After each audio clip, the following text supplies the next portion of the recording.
As Volkswagen shares plummet 40% on the back of its falsifying emissions records, I sympathise with shareholders, yet I'm also unsurprised. After all, we at Robinson Hambo predicted this in October last year.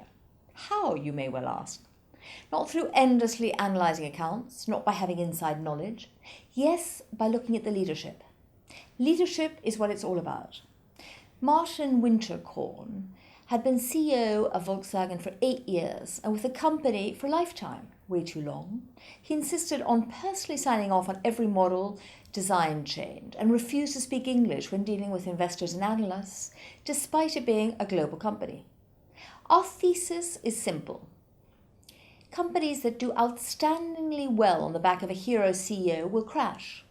The hero generally turns into an over-controlling, hyped-up central figure who spends way too long in the job, who has the blind enthusiasm of investors and the public, who indulges in a stream of acquisitions, and who ensures there are no obvious successors.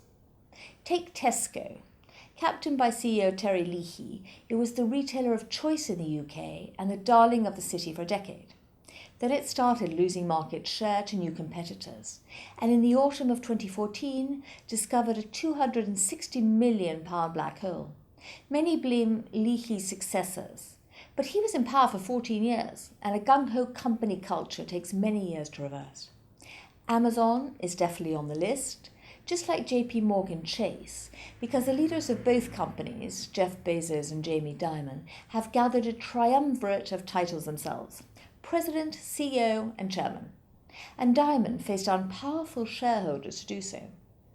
Similar stories to be found at Fiat Chrysler. CEO Sergio Marchionne turned round the Italian, subsequently the American car company. He proceeded to merge them, and he hasn't looked back from 2004 when he became CEO of Fiat. So far, so good.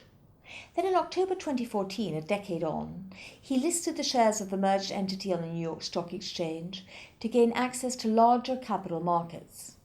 This was crucial to creating the world's largest car maker by taking over another target, a grandiose notion that Marchionne toys with in interviews.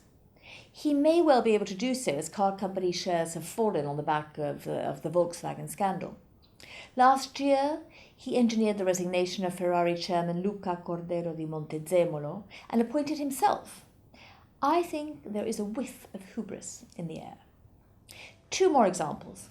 Samir Briko, the CEO of AMEC, an engineering services business focused on energy.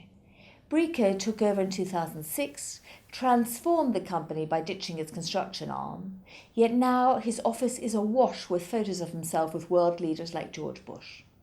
In February 2014, he agreed the takeover of a £1.9 billion US company.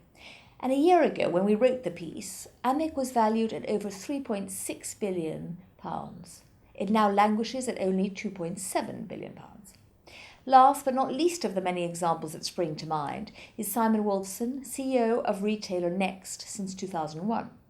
When the Financial Times writes an article that, quote, as so often, Simon Wolfson at Next is showing how to do it, and other press calls the company, quote, the city's darling, you know the admiration will proceed afore.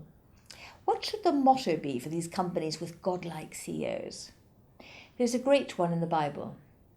I have seen everything that is done under the sun, and behold, all is vanity and a striving after wind. Thank you for your time.